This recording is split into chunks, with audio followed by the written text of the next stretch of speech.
Muy buenos días, Dios le bendiga, gracias por acompañarnos en un programa más de Palabra Viva. Esta mañana de inicio de semana que siempre nos toca un buen tiempo para iniciar contentos, felices, para tener una buena intención o una buena actitud, que es la manera en la cual nosotros podemos iniciar todas las semanas, con la mejor actitud, con el entusiasmo de hacer las cosas bien. Para mí cada semana es como una nueva oportunidad para hacer las cosas mejor. Este programa tiene como propósito el responder preguntas en vivo.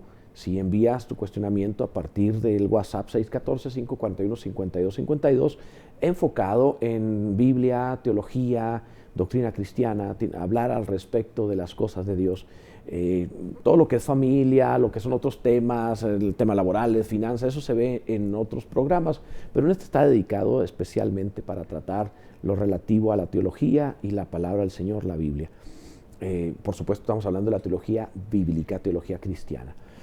También recordando que hoy tenemos clase presencial, iniciamos ya las clases presenciales del 2022 a las 6 de la tarde hoy, Historia de la Iglesia, y a las 7 de la tarde Teología. Estamos viendo la doctrina del hombre. En este tema apasionante, la doctrina del hombre, analizamos no solamente la creación y naturaleza del ser humano, sino su caída, cómo se injerta el pecado en la naturaleza humana, y obviamente tenemos que tratar cómo hablar acerca, cómo desarrollar una buena vida y tratar con todo lo relativo al espíritu, al alma y al cuerpo del ser humano. Es muy, muy apasionante. No es solo una clase, nos va a llevar muchas clases ver todo este tema.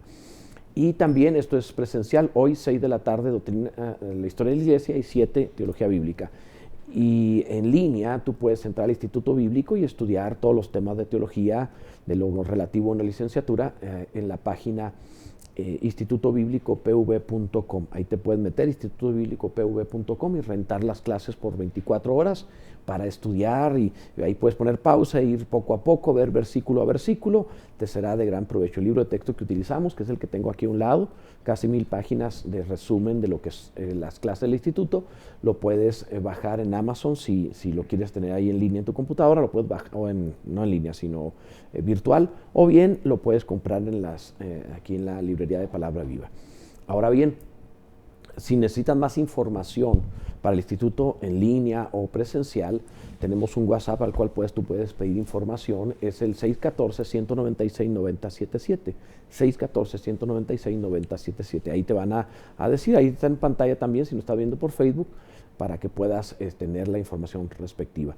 Por lo pronto vamos a responder preguntas, recordándote el teléfono que vamos a utilizar durante esta hora, el teléfono de la radio. Envía tu pregunta por WhatsApp al 614-541-5252, 614-541-5252, en cualquier parte del mundo, y con todo gusto estaré respondiendo. Respuestas rápidas, no se trata de que cada respuesta sea un estudio bíblico, sino que tengo que dar respuestas rápidas a manera de sentencias breves para atender todas las preguntas, porque se trata de resúmenes. Ya la clase como tal la vemos en el instituto.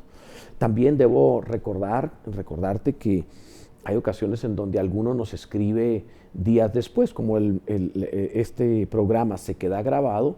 Algunos nos escriben posteriormente en las preguntas o en los comentarios de este programa, y nos hacen preguntas posteriores, las cuales ya no respondo, porque o prácticamente no respondo. Raro que alcance a responder alguna, porque hay mucho trabajo y muchas cosas que hacer. Esto es para únicamente lo que hacemos en vivo, de preguntas y respuestas rápidas, no para hacer un estudio como tal. Esto se ve en el instituto. Entonces, si tú escribes después, pues mejor guarda la pregunta para hacerla en vivo, y entonces te responderé. No es común que un pastor se ponga al escrutinio de que le pregunten sobre lo que sea de las Escrituras en vivo, pero creo que eso es nuestro trabajo y la capacidad que debemos de tener de poder hablar de cualquier tema bíblico rápidamente. Ahora, no estamos hablando de una concordancia, no es pastor, ¿en dónde viene el versículo que dice? No se trata de eso, por favor, eso lo puedes hasta googlear. Se trata acerca de preguntas bíblicas en cuanto a la revelación de las Escrituras y el conocimiento de la misma, y el conocimiento de Dios por medio de la Biblia. Muy bien, Alejandro, ¿tienes alguna pregunta ya? Sí, pastor, muy buenos días, dice por acá Micaela del Socorro, dice, buenos días, pastor, Dios les bendiga. Una pregunta, ¿cómo puedo evitar fe en la fe y tener la fe en Dios? Gracias, que tenga excelente lunes. Muy bien. Me puse a checar que me habían llegado 3 preguntas y no oí la primera parte. ¿Me lo vuelves a decir, Sí, claro por que sí, favor? pastor. Dice, buenos días, pastor, Dios le bendiga. Una pregunta, ¿cómo puedo evitar fe en la fe y tener la fe de Dios? Dice, gracias, que tenga excelente lunes. Muy bien, la diferencia radica en que cuando uno tiene fe en la fe es porque uno cree que Dios va a hacer algo porque lo creó mucho. Pero la verdadera fe está basada en la palabra de Dios. Entonces, la forma en la cual puedo tener fe en Dios verdaderamente es si conozco las Escrituras. Por eso nos fueron dadas. Yo tengo que basar mi fe en la palabra de Dios y no en lo que yo quiera. Dios no va a respaldar algo que yo crea porque lo creo mucho. Dios va a respaldar lo que creo de la palabra de Dios, de lo que Dios ha dicho. Por tal motivo, la forma de evitar fe en la fe es leer la Biblia, conocerla, profundizar en ella y entender verdaderamente qué es lo que Dios desea a través de las Escrituras. Esta es la forma correcta. Es un mal muy clásico. Hay gente que incluso dice, lo importante es que creas, y no es cierto. Porque si tú crees que un vaso de agua, si tú crees que un vaso con veneno es solo de agua pura y te lo bebes, no importa qué tan confiado y qué tanto creías, te vas a morir. Independientemente de qué tanta fe tenías, estabas equivocado en tu fe.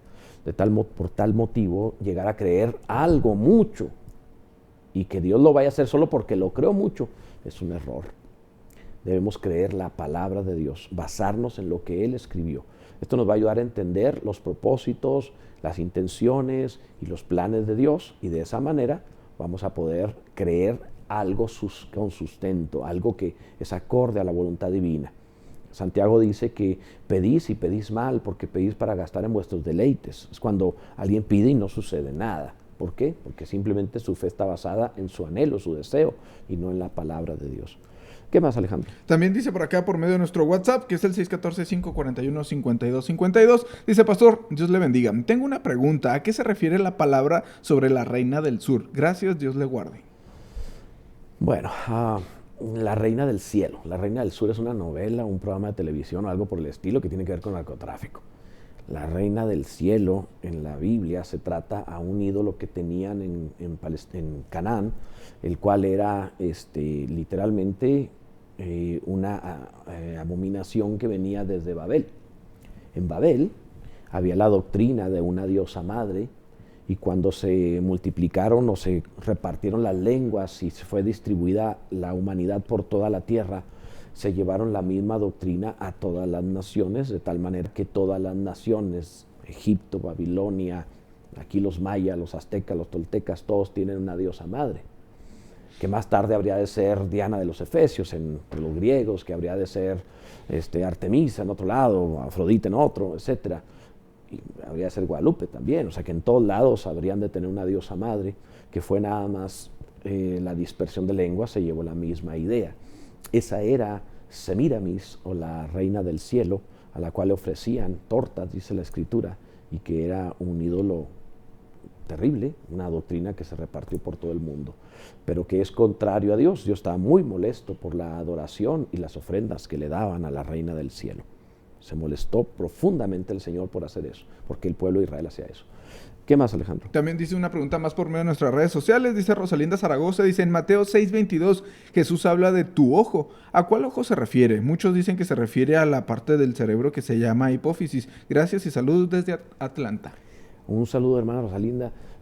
Cuando la Biblia habla acerca de tu ojo, está hablando de tu enfoque, tu intención. El ojo en la Biblia es enfoque. Por supuesto que lo podemos hablar del enfoque del cerebro, pero se refiere al enfoque de la intención. Si tu ojo derecho te es ocasión de caer, la intención, ¿qué es lo que te mueve a hacer eso?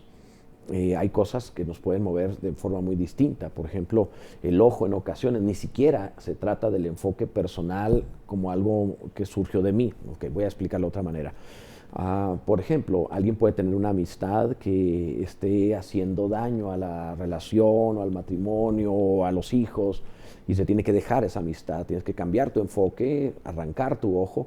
Y hay amistades y hay hábitos y hay costumbres y hay cosas en la vida que nos puede costar o doler, como arrancarnos un ojo.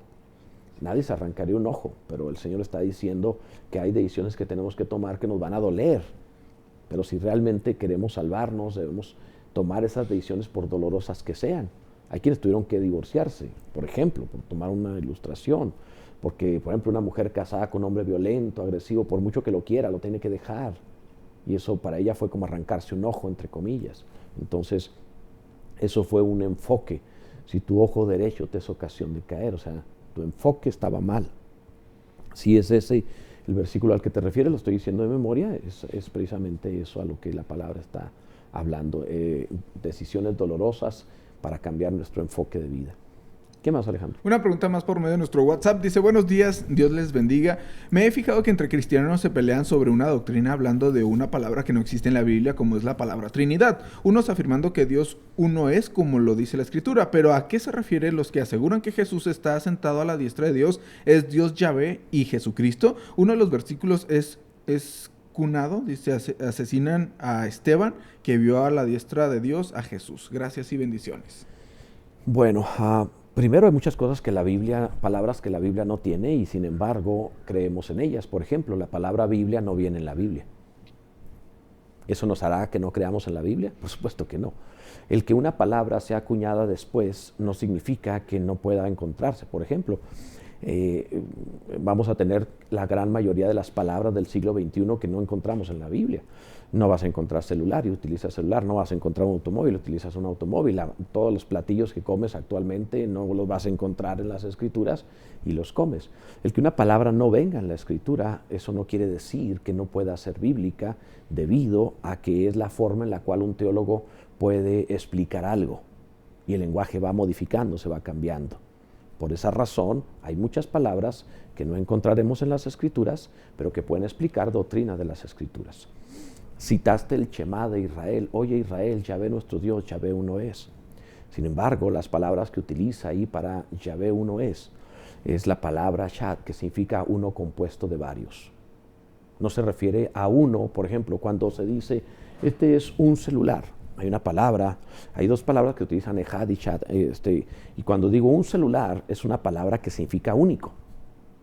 Pero cuando el Señor dice, el Señor nuestro Dios uno es, utiliza una palabra que significa compuesto. Por ejemplo, este es una librería, o es un librero, por ejemplo, o son muchos libros, o la Biblia es una Biblia, pero tiene 66 libros. Ahí es una palabra, uno compuesto de varios. Por ejemplo, una familia, una, pero se refiere a algo compuesto de varios integrantes.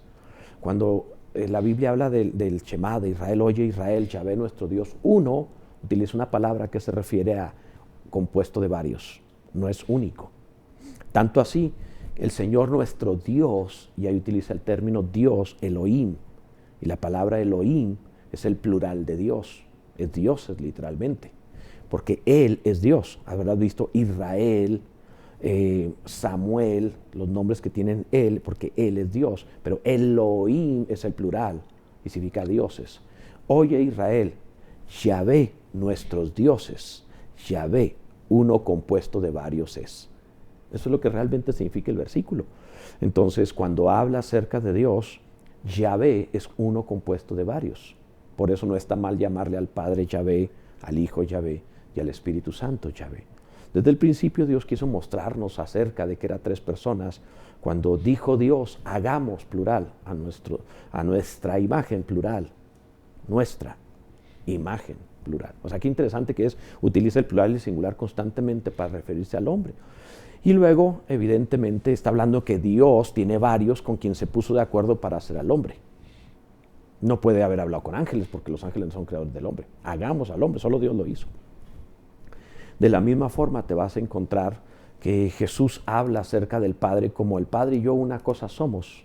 Él lo dice, Juan 17. Pero al mismo tiempo, Él hace una separación cuando dice, Padre, ¿por qué me has abandonado en la cruz? Quiere decir que son dos. En el Getsemaní, Padre, no pase de mí esta copa, pero no se haga mi voluntad, sino la tuya. Dos voluntades, dos individuos, dos personas. Y sin embargo los dos son Dios. Para que honren al Hijo como honran al Padre. El que no honra al Hijo no honra al Padre que le envió. O Jesucristo es el verdadero Dios y la vida eterna. Entonces te das cuenta que la Biblia es clara al decir que Jesús es Dios, que el Padre es Dios, pero no son la misma persona. Entonces la Biblia sí expresa que existen tres personas y por esa razón se le dio el nombre, lo hizo Atanasio en el siglo IV, de Trinidad. Guachmaní le llamó al siglo XX el Dios triuno, pero el término teológico que utilicen para llamarle es lo de menos. La Biblia sí enseña a 3 personas. Dios se reveló como el Dios de Abraham. ¿Quién era Abraham? El Padre. Es decir, nos revela al Padre. El Dios de Isaac y el Dios de Jacob. ¿Quién era Isaac? El hijo de la promesa. ¿Quién era Jacob? El hombre transformado que quería una casa. En otras palabras, el Padre, el Hijo y el Espíritu. Es la revelación de Dios en las Escrituras. ¿Qué más, Alejandro? Una pregunta más por nuestras redes sociales, ya que están preguntando también por nuestro WhatsApp, que es el 614-541-5252. Dice, buenos días, bendecida semana. ¿En qué lapso o entre qué sucesos acontecerá el rapto, el arrebatamiento? ¿En qué se diferencia de la segunda venida de Cristo? La diferencia es la siguiente. La segunda venida, Él viene a la tierra. El arrebatamiento, nosotros somos llevados a los cielos. La diferencia son 3 años y medio. Algunos confunden la tribulación con 7 años. En realidad son solo 3 años y medio. La primera semana ya pasó. Cuando ves Daniel capítulo 9 y habla acerca de las 70 semanas de Daniel, cuando habla acerca de que un príncipe que ha de venir y a la mitad de la semana habrá cesar el sacrificio y la ofrenda, no es el anticristo, es Cristo. Él tuvo 3 años y medio de ministerio y a la mitad de la semana, a los 3 años y medio, Él murió en la cruz del Calvario y la carta a los Hebreos dice que puso fin al sacrificio y la ofrenda, porque Él es el sacrificio y la ofrenda perfecta. Es decir, terminó el pacto, concluyó el pacto. ¿Cuál? El pacto que Dios tenía con Israel del antiguo pacto y estableció uno nuevo. Entonces solo quedan 3 años y medio, de lo cual Apocalipsis lo repite varias veces, como 1260 días, 42 meses, un tiempo y tiempos y la mitad de un tiempo, y también 3 años y medio. Y de esta forma vemos que solamente hay una diferencia de 3 años y medio entre el arrebatamiento y la segunda venida de Cristo. Es la diferencia. La diferencia es que el arrebatamiento es una porción de la Escritura a quien Pablo habla acerca de la exanastasis, la superresurrección, aquellos que lo dieron todo, que fueron hallados dignos de esta superresurrección, los llamados, escogidos y fieles que dice la Escritura. Una porción de la Escritura especial es llevada a los cielos. Y en el rapto, es el arrebatamiento o rapto. Y en la segunda venida, Él viene, nuestro Señor, a la tierra para poner el reino que se le conoce como reino milenial. Esa sería así a grandes rasgos. ¿Qué más, Alejandro? Una pregunta más por nuestras redes sociales. Dice Mireya Jiménez, dice, buenos días. Mi pregunta es, ¿cuál es la diferencia en el Torá y la Biblia Reina Valera? Porque los que estudian las raíces hebreas no creen en Jesús como Hijo de Dios. La diferencia es que los que estudian las Escrituras para hallar a Jesucristo son salvos, mientras que lo leen la Torá y rechazan a Jesucristo no son salvos. Es clara la Biblia al decir, nuestro Señor Jesucristo dijo, nadie va al Padre si no es por mí. El que no honra al Hijo tampoco honra al Padre que le envió. No hay otro nombre bajo el cielo en el cual podamos ser salvos, solo el nombre de Jesús. No se puede ser salvo sin Jesús. No importa qué tanto estudies, la Torá son los primeros 5 libros de la Biblia. Génesis, Éxodo, Levítico, Números, Deuteronomio. La ley o el Pentateuco. Esto es lo que es. Entonces, cuando alguien rechaza a Jesús, simplemente no tiene vida eterna. El apóstol Pablo, escribiendo acerca de este misterio, lo expresa en el capítulo 2 de la carta a los Romanos, diciendo, versos 28 y 29, no es judío el que lo es exteriormente en la carne, ni es la circuncisión la que se hace exteriormente en la carne, sino que es judío el que lo es en lo interior, y es la circuncisión la del corazón.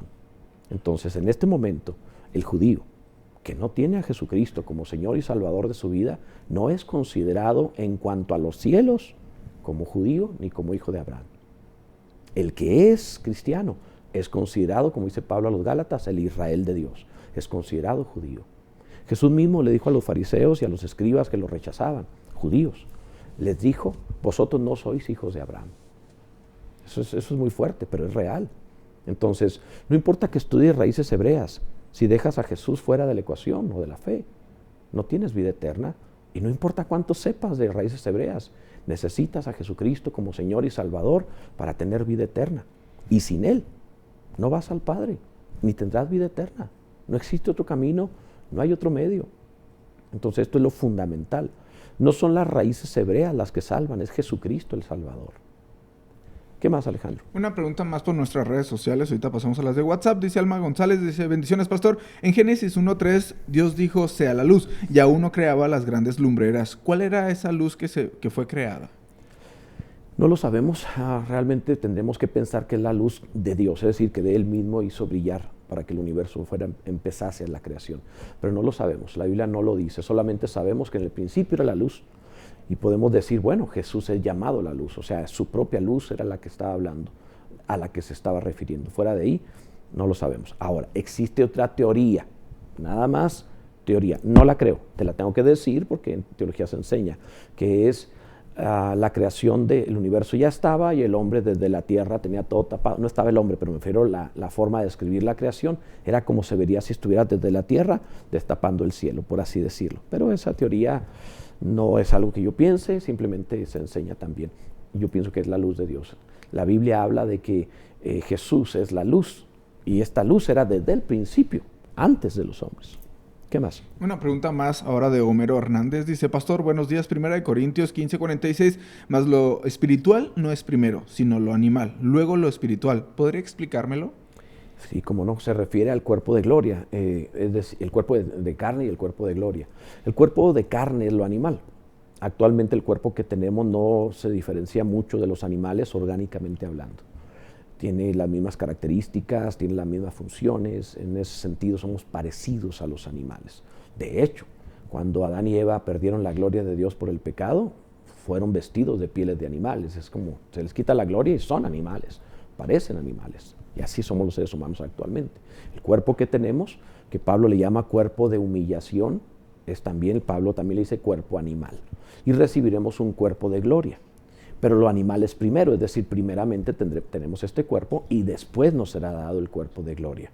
Para aquellos que piensan que vivíamos antes en los cielos y luego se nos dio un cuerpo de carne, no, lo animal es primero y luego la gloria. Después recibiremos el cuerpo de gloria. No venimos de los cielos, fuimos creados aquí y de aquí seremos llevados a los cielos. ¿Qué más, Alejandro? Ahora una pregunta por medio de nuestro WhatsApp. Dice, buenos días, Dios les bendiga. Sobre la pregunta que hicieron de la Trinidad, cuando nos imaginemos o cuando leemos que Jesús está sentado a la diestra de Dios, ¿quiere decir que aunque el Padre y el Hijo uno son, visualizaremos o veremos a dos en el trono? Dice, me refiero a que si vamos a ver a Yahvé sentado en el trono y a Jesús sentado en el trono, ¿a eso se refirió con Elohim? Bueno, la visión que tuvo Esteban es una visión que se le conoce como teofanía. Dios se muestra de manera que podamos entenderlo bajo el cielo, es decir, en las cosas de este mundo. Y evidentemente tenía que mostrarse a él en la manera que la mente de un hombre del siglo I podía comprender. Sin embargo, Jesús expresa que ya no como una manifestación, como una teofanía, sino en cuanto a la realidad, al Padre nadie lo ha visto ni puede ver. Entonces, en este sentido, no hay una explicación bíblica de qué es lo que veremos. Hay teofanías o manifestaciones que podemos entender, pero cuando estemos allá, le veremos tal como Él es, porque seremos como Él, seremos transformados. Entonces, todavía no se nos ha mostrado como Él es hasta que estemos allá. Entonces sabremos de qué se trata. Si uno o tres, o cómo se manifestará, pienso que no veremos tres, sino uno, el cual se expresará de tres formas, pero eso no es algo que la Biblia revele, solo nos dice que hasta que estemos allá y seamos transformados. Ahora vivimos en una creación de tercera dimensión. ¿Cómo entenderías una creación de 1000 dimensiones, por ejemplo? ¿Cómo entenderías algo intangible, espiritual? Esto es algo que todavía no nos ha sido mostrado.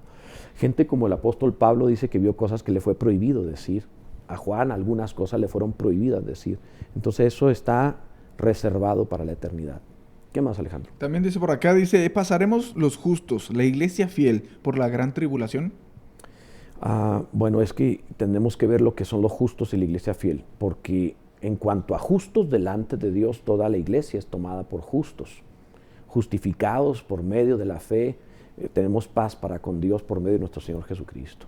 O sea, en cuanto a eso somos llamados justos, pero la iglesia fiel, ya esta otra parte, todos somos vistos como justos, pero en cuanto a la condición de fidelidad y de santidad, solo una porción de la iglesia es considerada como tal. La gran mayoría de la iglesia pasa la gran tribulación y solo es arrebatada una pequeña parte, así como sacó Dios una pequeña parte del cuerpo de Adán para hacerle la esposa a Adán. Una pequeña parte de la iglesia es la que será la esposa del Cordero, pero no toda la iglesia será la esposa del Cordero, solo una pequeña parte. Y esto lo puedes ver porque la Biblia sí hace esa separación. Es como hablar de atrio, lugar santo y lugar santísimo. El lugar santísimo es una pequeña parte, la gran mayoría es atrio. Las experiencias que tienen los cristianos en su mayoría son de atrio. Ahí está el altar del holocausto, el perdón de los pecados, la sangre de Cristo. Ahí está el lavacro de bronce. Ahí la persona es lavada y hay un proceso de santificación. Sí, ahí está la unción del sacerdote, es decir, el bautismo en el Espíritu Santo. Ahí está muchísimas cosas, pero para entrar necesita la ofrenda del todo quemada, es decir, la entrega total, nada más para entrar al lugar santo. ¿Cuántos cristianos conoces de entrega total? Como para pensar en entrar más allá. Y luego todavía el lugar santo tiene la mesa de los panes. ¿Cuántos aman realmente al prójimo al punto del mayor amor que habló Jesús? ¿Cuántos son luz como el candelero de oro verdaderamente? Como para que se pueda ver en ellos el fruto de vida, porque el candelero es como un árbol de vida. ¿Cuántos ganan almas como árboles de vida realmente y producen vida al reino? Y eso apenas es el lugar santo. Todavía falta el lugar santísimo. Quienes tienen realmente la vara de Aarón en su interior, la vida de autoridad de parte de Dios, quienes tienen realmente viviendo las tablas de la ley, es decir, guardada la palabra de Dios en su mente y en su corazón para ponerla por obra, quienes comen el maná escondido, como para ser lugar santísimo, para vivir realmente en esa relación de intimidad, para pensar que se trata. Entonces, en cuanto a justos y fidelidad, hay una diferencia considerable. Por esa razón, solo una pequeña parte es la que no pasará la gran tribulación y la gran mayoría, desafortunadamente, pasará. Es como Pablo cuando le dijo, hablando de la resurrección en 1 Corintios, habló acerca de que hay primicias. Lo que madura primero es llevado a los cielos, a Dios, es llevado al templo, es dado a Dios. Cristo y los que son de Cristo, pero desafortunadamente la gran cosecha es terrenal. La gran cosecha de la iglesia no va al lugar santísimo. ¿Qué más, Alejandro? Una pregunta más ahora por nuestras redes sociales de parte de Clara Olivia Pérez. Dice, ¿Yeshua es la imagen visible de lo invisible? Sí, sí. Me quedé pensando que le llamaste Yeshua. Sí, pero es la imagen visible del Dios invisible. Así es exactamente la manifestación que vemos de parte de Dios. Al Padre no lo vemos, a quien vemos es al Hijo. Sí. ¿Qué más, Alejandro? También una pregunta más. Dice, ¿viviremos en el cielo o en la tierra? Ok, de nueva cuenta, se trata acerca de tierra nueva, cielos nuevos y Nueva Jerusalén. 3 lugares distintos que no es lo que hoy conocemos. Será otro tipo de tierra que es paraíso, como el ladrón que se arrepintió a un lado de Jesús. Él tiene la recompensa que solo es salvación, no tiene todo el acceso a lo demás. Y luego hay cielos nuevos y luego hay Nueva Jerusalén, que es como si fuera el lugar santísimo, que es la esposa del Cordero. Juan dice que vio descender del cielo a la Nueva Jerusalén como una esposa ataviada para su marido, es decir, es la esposa del Cordero. Es lo especial, el VIP, por así decir, del reino de los cielos. Pero no es esta creación, no es la tierra que hoy conocemos. Es tierra nueva, cielos nuevos y Nueva Jerusalén. Es otra creación distinta.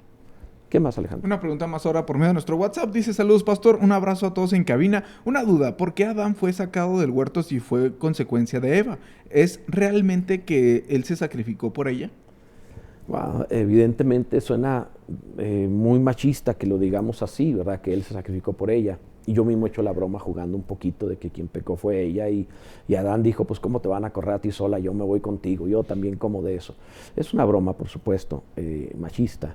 Pero también debemos entender que la caída vino por medio de ella, de lo cual da cuenta las Escrituras tanto en el Antiguo como en el Nuevo Testamento.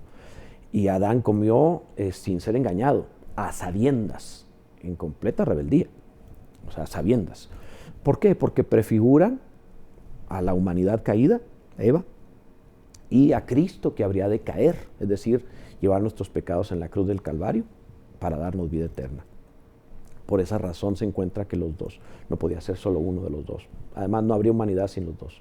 ¿Qué más, Alejandro? Una pregunta más ahora por medio de nuestro WhatsApp. Dice, amado pastor, feliz aniversario de la radio. Una pregunta. Jesús fue tentado en todo, pero mi duda es, ¿qué sufrió la maldad de ser humano? Así dice, porque se dice que lo sacrificaron sin figura de hombre.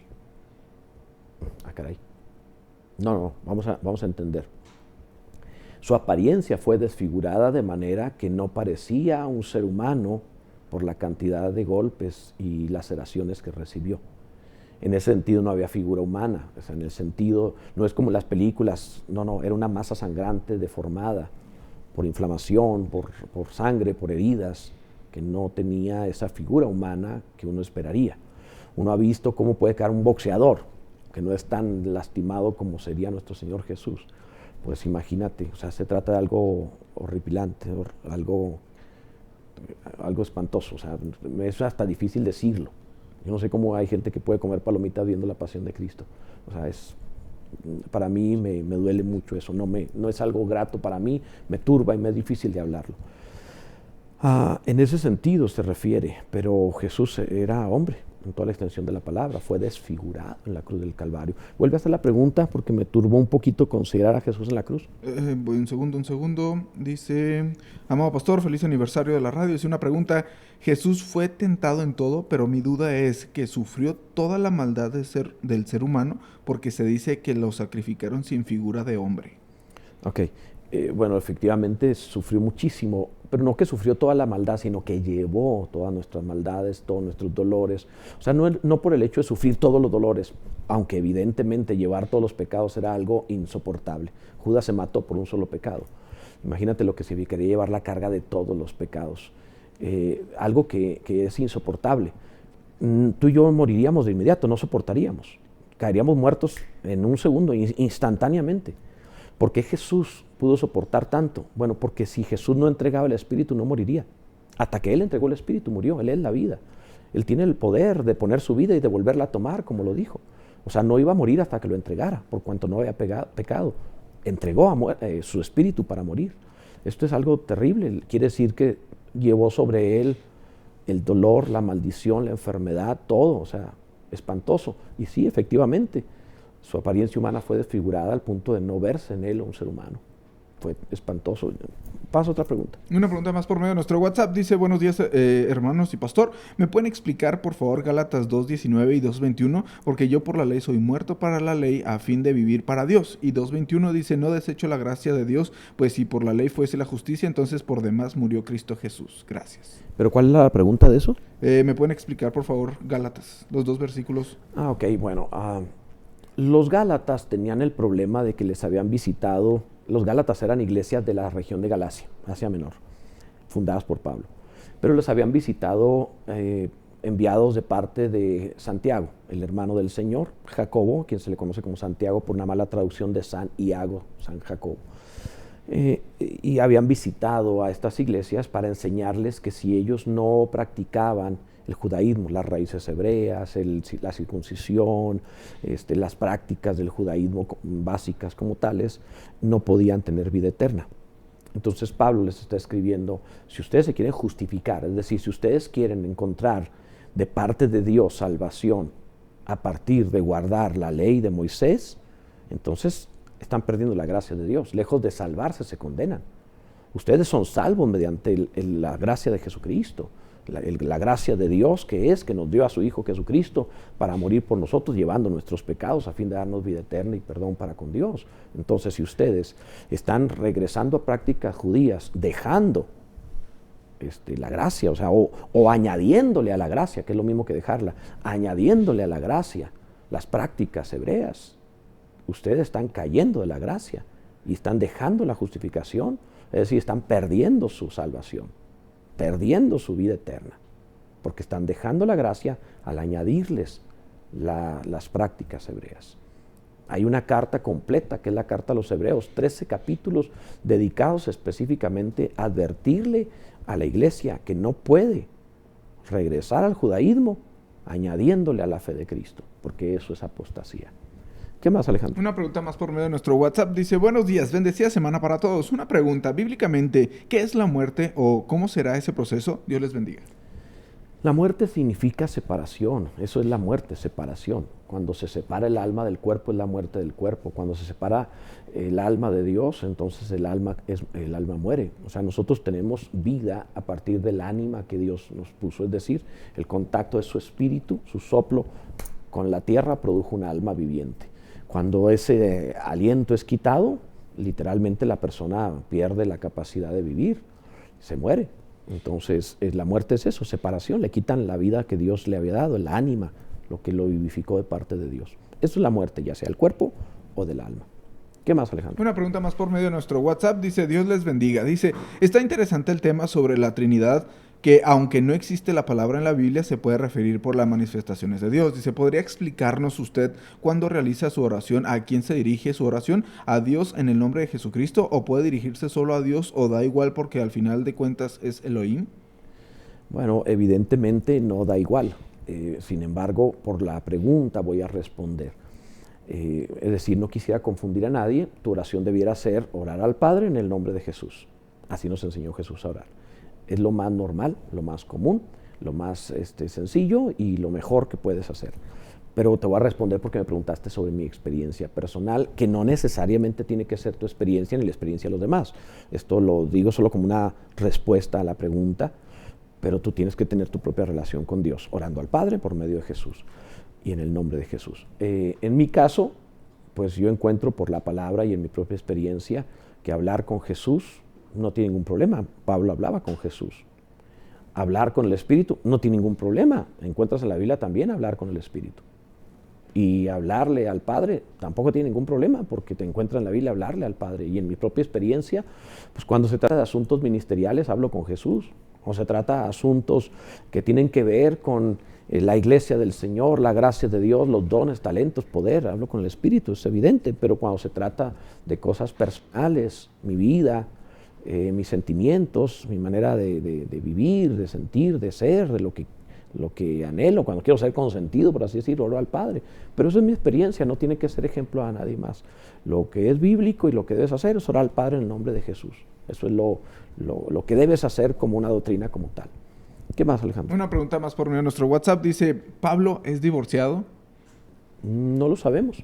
La Biblia habla, más bien hablaríamos de que él es viudo, más que divorciado. Es decir, si él tiene o tuvo en algún momento esposa, sería viudo. No puede ser divorciado porque él mismo escribe que no puede tener ministerio de esa forma. ¿Por qué podría ser viudo? Bueno, porque él, cuando da el consejo de quedarse solos para dedicar el tiempo al Señor, en 1 Corintios, dice, quisiera que todos fueran como yo. Y en el contexto empezó a hablar de viudas y viudos. Entonces, por eso podemos llegar a pensar eso, pero no podemos afirmarlo, porque él parece dejar entrever eso. Y también se dice cómo es que era rabí de la sinagoga de los libertos siendo soltero. Era algo que no permitía en aquel tiempo, tenía que estar casado. Entonces, también por eso se dice, debió haber estado casado para que lo hayan hecho rabí de la sinagoga de los libertos. Entonces, por eso se dice eso. Pero la Biblia no lo dice. Suponemos que pudo haber estado casado y enviudó. No pudo haber estado divorciado, porque si hubiera sido divorciado, no habría podido tener ministerio, de lo cual él mismo escribe que no puede tener ministerio el divorciado y recasado. Y obviamente, aunque no estuviera recasado, el divorciado. ¿Qué más, Alejandro? Una pregunta más por medio de nuestro WhatsApp. Dice, pastor, ¿la Biblia en qué año fue creada o se fueron juntando los escritos? La Biblia fue escrita a lo largo de más de 1500 años, y si consideramos el libro de Job escrito en el tiempo de Abraham, entonces la Biblia tendría más de 2000 años en su proceso de creación, desde el primer libro, que podría ser el de Job, en el tiempo de Abraham. Luego en 1500 escribe Moisés el Pentateuco, y de ahí en adelante escriben hasta lo último, que ya son las cartas del apóstol Juan, hasta finales del primer siglo, por ahí del año 90, 94 después de Cristo. Entonces estamos hablando de alrededor de 2000 años, poquito más, en lo que fue escrita toda la escritura, se fue compilando poco a poco. Esa es la maravilla de la Biblia, que por 2000 años y más de 50 autores distintos, en distintos lugares e idiomas diferentes, con textos de vida distintos, desde reyes hasta prisioneros, y sin embargo coincidan. Esa es la maravilla de la escritura. ¿Qué más, Alejandro? Una pregunta más por medio de nuestro WhatsApp. Dice, ¿qué tan cierto es que los alimentos que prohíbe la Biblia realmente no debemos comerlos? ¿No es solo una enseñanza o sí es una enseñanza nutricional? Probablemente te estés refiriendo a la dieta levítica. Evidentemente la dieta levítica fue dada para santificar al pueblo de Israel, no solamente en el sentido espiritual, también en el sentido de alimentación, y especialmente pues, si hablamos de lo que vivían en aquellos tiempos. No había la higiene y la limpieza que conocemos actualmente. Ahora bien, el Nuevo Testamento no te lo prohíbe comerlo, incluso dice todo lo que Dios creó es bueno y nada de desecharse, habla de alimentos en el contexto, y nada de desecharse si se toma con acción de gracias. Entonces, aunque hoy no te lo prohíbe, es evidente que sí te dice la Escritura que si comemos, para el Señor comemos. Si bebemos, para el Señor bebemos. Todo lo que hagamos para el Señor lo hacemos. Por tanto, lo correcto es que tú tienes que administrar tu organismo de acuerdo a tu servicio al Señor. Esto implica que debes ir con un nutriólogo que analice con tu tipo de sangre qué clase de cuerpo tienes, qué le cae bien y qué le cae mal a tu organismo, y tú debes comer y dejar de comer aquellas cosas que le hagan bien o le hagan mal, respectivamente a tu cuerpo, porque para el Señor comes. Es decir, no puedes comer de todo, tienes que ver qué es lo que a tu cuerpo le hace bien y a tu cuerpo le hace mal para comerlo primero y dejarlo segundo, porque para el Señor comes. De otra manera estarás faltando al mandamiento de tu alimentación para el Señor. ¿Qué más, Alejandro? Una pregunta más por medio de nuestro WhatsApp. Dice, ¿a qué se refiere cuando nos dicen que somos tripartitas? ¿Tiene que ver con la Trinidad? No, no se trata de que tenga que ver con la Trinidad, aunque fuimos hechos a imagen y semejanza de Dios. O sea, podríamos tomar símil, pero no necesariamente por eso. Se trata, dice el apóstol Pablo a los tesalonicenses, les dice, y todo vuestro ser, espíritu, alma y cuerpo, se ha guardado irreprensible hasta la venida del Señor. Entonces, todo vuestro ser, 2 puntos, espíritu, alma y cuerpo. ¿En qué se compone el ser humano? Espíritu, alma y cuerpo. Entonces, todo nuestro ser tiene 3 partes, por eso somos tripartitas. En ese sentido, parecidos a Dios, sí. ¿Por qué? Bueno, porque Dios es espíritu, sí, el Espíritu Santo. Dios es cuerpo, sí, Jesús se encarnó. Y Dios es alma, sí, la voluntad principal que dirige la deidad es el Padre. Entonces, en ese sentido, somos semejantes. ¿Qué más, Alejandro? Una pregunta más por medio de nuestro WhatsApp. Dice, amado pastor, muy buenos días y excelente semana para todos. Pastor, ¿cuál sería la mejor forma de dominar la carne y de igual manera tener dominio propio? Gracias. Nos lo dice el apóstol Pablo cuando expresa no sembréis para la carne. O sea, dice que todo lo que sembramos, de eso cosecharemos. El que siembra para la carne, de la carne segará corrupción. El que siembra para el espíritu, segará vida eterna. Que no nos engañemos, porque todo lo que sembramos lo vamos a cosechar. Entonces, quiere decir que la mejor manera de gobernar la carne es no sembrarle nada. Tu carne necesita alimento. No estoy hablando del cuerpo, estamos hablando de la carnalidad, la inclinación a pecar. Entonces, lo que ven tus ojos, lo que escuchan tus oídos, lo que hablas, con quién te juntas, a los lugares a los que vas, es alimentación de la carne o del espíritu. Por tanto, la mejor manera de controlar la carne es matarla por inanición. Hay cosas que no debes ver, que no debes oír, lugares donde no debes estar, o sea, prácticas que no tienes que hacer. La mejor forma es por inanición. Y al mismo tiempo, o paralelo a esto, alimentar tu espíritu. La palabra de Dios, la oración y el congregarte. Son las 3 cosas fundamentales. Bueno, hay 3 fundamentales, me faltó la alabanza, la oración, que es como va ligado a congregarse. O sea, es algo que no puedes evitar. Tienes que tener una alimentación espiritual para contrarrestar tu inclinación a pecar. ¿Qué más, Alejandro? Dice también por acá, pastor, muy buenos días. Cuando estemos con Cristo en la eternidad, ¿nos reconoceremos unos a otros? Es decir, podré decir, ahí está mi mamá y mi papá. De antemano, muchas gracias por su respuesta. Dios le bendiga. Desde luego que sí. No solamente nos reconoceremos, conoceremos gente que nunca habíamos conocido, de inmediato sabremos quiénes son. La Biblia habla de que nos sentaremos a la mesa con Abraham, Isaac y Jacob. La Biblia habla, por ejemplo, cosas como, tú puedes ver cuando Jesús habló acerca del rico y Lázaro, acerca de cómo el rico, que no era al mismo tiempo de Abraham, reconoció a Abraham inmediatamente. Dice el apóstol Pablo, conoceré como fui conocido. Quiere decir que sin necesidad de que te presenten y te expliquen quién es fulano de tal, aunque tengamos cuerpos glorificados, sabremos quiénes son. Es impresionante.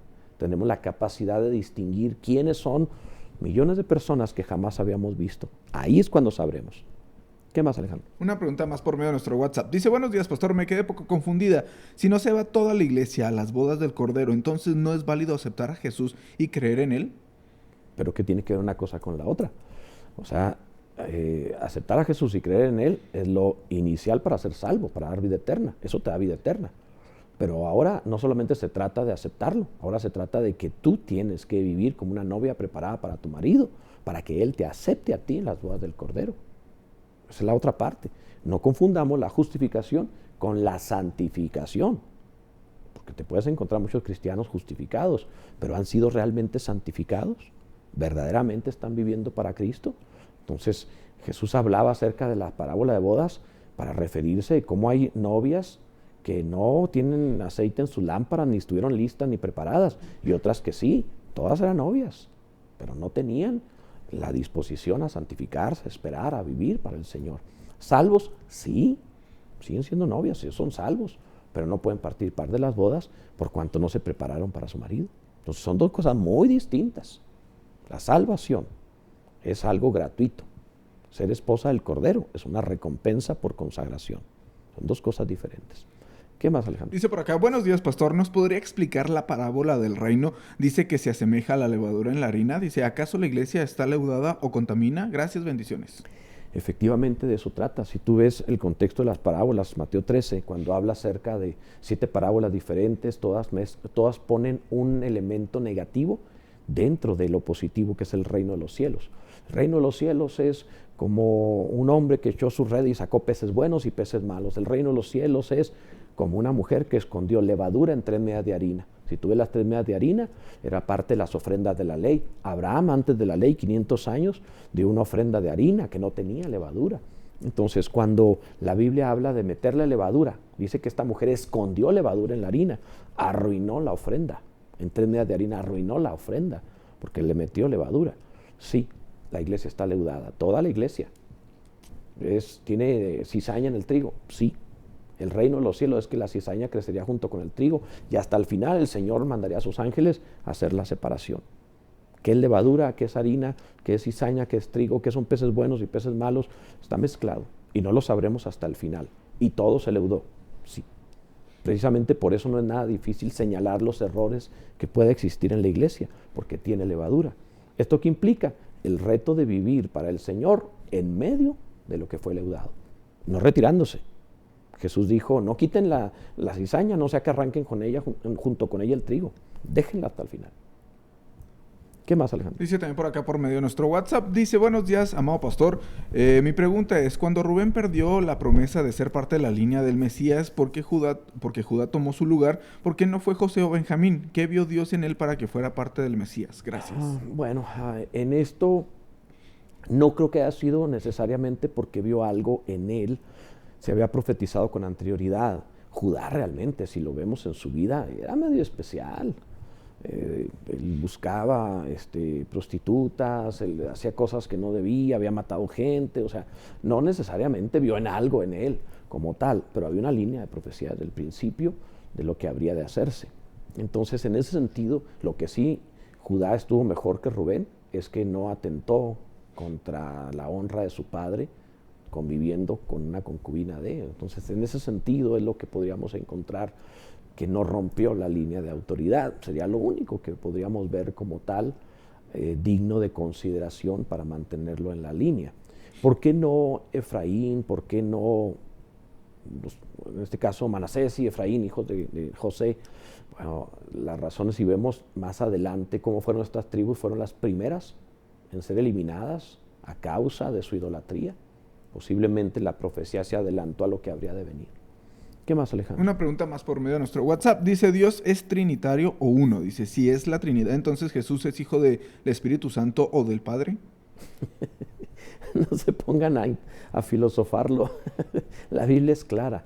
No tenemos que filosofar lo que la Biblia dice literal. Jesús es hijo del Padre, engendrado por el poder del Padre, que es el Espíritu Santo en el vientre de María. Pero es el hijo del Padre. Entonces no filosofemos, no mezclemos. La Biblia dice textual, Jesús, hijo de Dios, hijo del Padre. Textual. De ahí en más, no debemos nosotros meterle más cosas que la Biblia no dice. ¿Okay? ¿Qué más, Alejandro? Una pregunta más por medio de nuestro WhatsApp. Dice, buenos días, pastor. ¿Cómo reconocieron los apóstoles a Elías y a Moisés durante la transfiguración? ¿Había pinturas de ellos? A ver, otra vez, ¿había qué? ¿Pinturas de ellos? No. Ok. Primero vamos a entender que Jesús les explicaba todo en secreto. Así. El que ellos registraron eso, no lo registraron en el momento que lo estaban viendo. Ah, mira, ese es Moisés. Ah, mira, ese es Elías. No. La Biblia habla al respecto de esto, que Jesús les enseñaba todas estas cosas en privado. Hasta les dijo que estuvieran hablando acerca del reino de Dios. Pero ellos registraron todo esto mucho tiempo después que el Señor ya les había enseñado quiénes eran, qué habían visto, qué había pasado, todo, etc. En el momento incluso oyeron hablar a Jesús, a Elías y a Moisés. En el momento estaban hablando, de tal manera que no era difícil oír Moisés, Elías, los oyeron hablar. Así que no es porque ellos reconocieran, es porque los oyeron hablar, vieron lo que estaban haciendo, cómo se llamaron el uno al otro, y luego después Jesús les enseñó todas estas cosas. Por eso podían tener el entendimiento de todo. No es que ellos ya estuvieran glorificados, me refiero a los discípulos, para entender estas cosas. Todavía no. Simplemente era carne, era evidente. Oían y veían literal el testimonio cuando Jesús le dice Elías, Moisés, o sea, nada más fueron testigos de algo palpable. ¿Qué más? Dice también por acá, por medio de nuestro WhatsApp, dice, buenos días, una pregunta, ¿cómo se debe bautizar? ¿Con el nombre del Padre, del Hijo y del Espíritu Santo o en el nombre de Jesucristo? Porque yo fui bautizada en los 3 nombres, pero el pastor que es apostólica me dice que no estoy bien bautizada. ¿Me puede dar un consejo, por favor? Gracias y Dios le bendiga. Muy bien, bueno, primero que nada, Jesús dio una orden específica y dijo, bautizándose en el nombre del Padre, del Hijo y del Espíritu Santo. Jesús lo dijo. Le dio la orden específica. El problema de tu pastor, el pastor que te dice que no debe ser el nombre del Padre, Hijo y Espíritu Santo, es porque él es unitario. Él no cree que existan simultáneamente Padre, Hijo y Espíritu Santo. Él cree que el Padre se transformó en el Hijo y que el Hijo se transformó en el Espíritu, pero que se trata de la misma persona en 3 funciones distintas.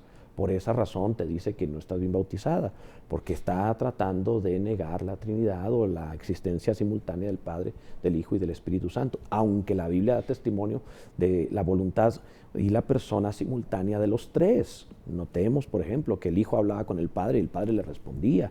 El bautismo de Jesús, hasta el Espíritu Santo desciende mientras el Padre le habla al Hijo, o sea, son simultáneos, están los 3. Pero como el pastor que mencionas es unitario, evidentemente trata de negar al Padre, Hijo y Espíritu Santo al decirte que no estás bautizada correctamente. La doctrina apostólica es una doctrina que surgió a principios del siglo XX realmente. Entonces significa, y esa idea de que estaban mal bautizados significa que para ellos todos los bautizados de ahí para atrás, de ahí hasta el siglo III, como ellos dicen, no son salvos.